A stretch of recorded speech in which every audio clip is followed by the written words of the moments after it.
네, 원자력 발전소의 외부 전력 공급이 끊기는 이 비상사태에 대비하기 위한 것이 바로 비상 디젤 발전기입니다. 일본 후쿠시마 원전 사태로 그 중요성이 다시금 부각됐었죠. 그런데 국내 대부분 원전의 비상 디젤 발전기가 실제 비상 상황에서 화재나 오작동이 일어날 경우 무용지물이 될 수 있다는 우려가 제기됐습니다. 김진두 기자의 단독 보도입니다. 일본 후쿠시마 원전 사고는 대지진과 해일로 전원이 끊기면서 시작됐습니다.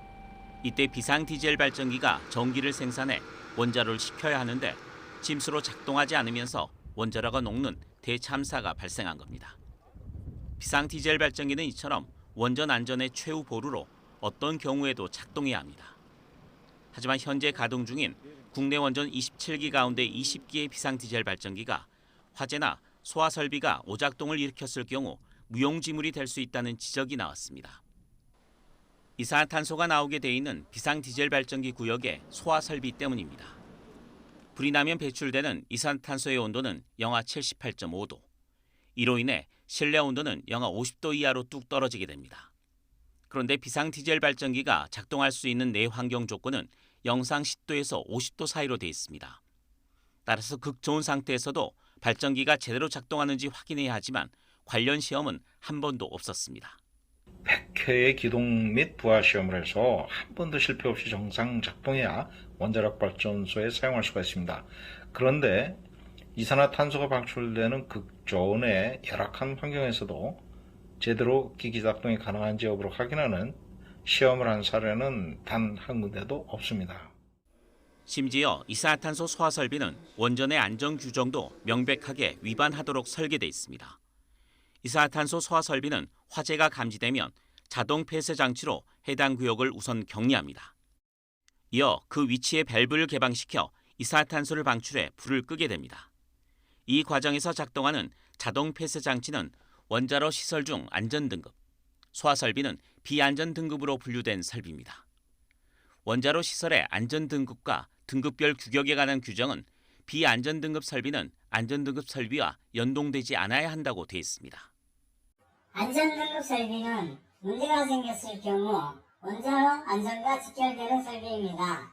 그런데 덜 중요한 비안전 설비가 안전 설비를 작동시킨다는 건 말이 안 되는 거죠.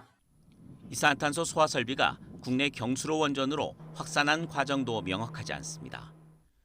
초기 원전인 고리 3, 4호기와 한빛 1, 2호기는 건설 당시 미 원자력 규제위원회의 요건에 따라 물을 사용하는 스프링클러 방식으로 운영됐습니다. 하지만 이후 국내 주도로 건설한 한빛 3, 4호기부터는 소화 설비 방식이 모두 이산화탄소로 바뀌었습니다. 그런데 가장 최근에 건설돼 운영허가 심사에 들어간 신고리 5, 6호기는 안전 문제로 다시 스프링클러 방식을 선택했습니다. 누가 어떤 과정을 거쳐 물에서 극저온의 이산화탄소 방식으로 바꿨는지 모릅니다. 그런데 아무도 문제를 지적하지 않다가 신고리 5, 6호기에서 다시 물로 바꾼 건 무슨 이유일까요? 이런 문제 제기에 대해 원자력안전위원회는 극좋은 상황에서 비상 디젤 발전기의 가동 시험을 한 적은 없다고 시인했습니다. 비안전 설비와 안전 설비의 연동과 관련해서는 연결될 수 있다는 규정을 제시했지만 단순 연결과 다른 설비를 작동하는 연동은 완전히 다른 개념이어서 엄격히 규정을 지켜야 한다고 전문가들은 지적했습니다. 비상 디젤 발전기는 2대가 가동 중이어서 문제가 생겨도 충분히 대응할 수 있다는 주장도 있습니다. 하지만 사고 시에 이산화탄소 소화 설비는 동시에 오작동을 일으킬 수 있고 이 경우 모든 비상 디젤 발전기는 기능이 상실된 것으로 간주합니다.